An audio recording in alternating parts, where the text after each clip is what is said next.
Inaalam na ng mga otoridad kung anong uri ng lamang dagat ang umatake sa isang mag-asawa sa Digo City sa Davao del Sur. Nasawi ang babaeng biktima.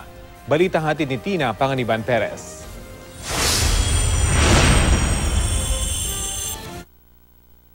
Nagtamo ng mga tila latay sa katawan ng mag-asawang Cesar at Eileen May Espanola matapos daw atakihin ng di pa matukoy na nilalang habang lumalangoy sila sa beach sa Digo City, Davao del Sur. Namatay si Eileen habang sugatan si Cesar. Ayon sa isang saksi, napansin niyang nagpapasaklolo ang mag-asawa. Nakita raw niya ang isang malaking hayop na maaaring isda na umatake sa mag-asawa. Kasunod ng insidente, kumalat ang haka-hakang inatake raw ng shokoy ang mga biktima. Pero sabi ng pulis, walang shokoy. Posibleng jellyfish daw ang umatake sa mga biktima.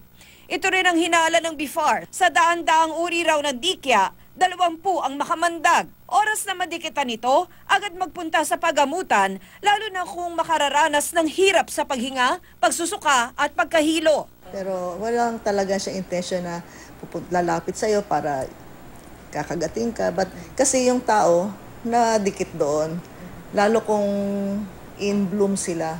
Isa na ilalim na sa autopsy ang labi ni Eileen. Aalamin pa rin daw ng pulisya kung posibleng may foul play sa insidente, lalo pat bago ito, may 3 batang nalunod din sa naturang beach at hindi patukoy kung inatake rin sila na kung anumang hayop sa dagat. Tina Panganiban Perez, GMA News.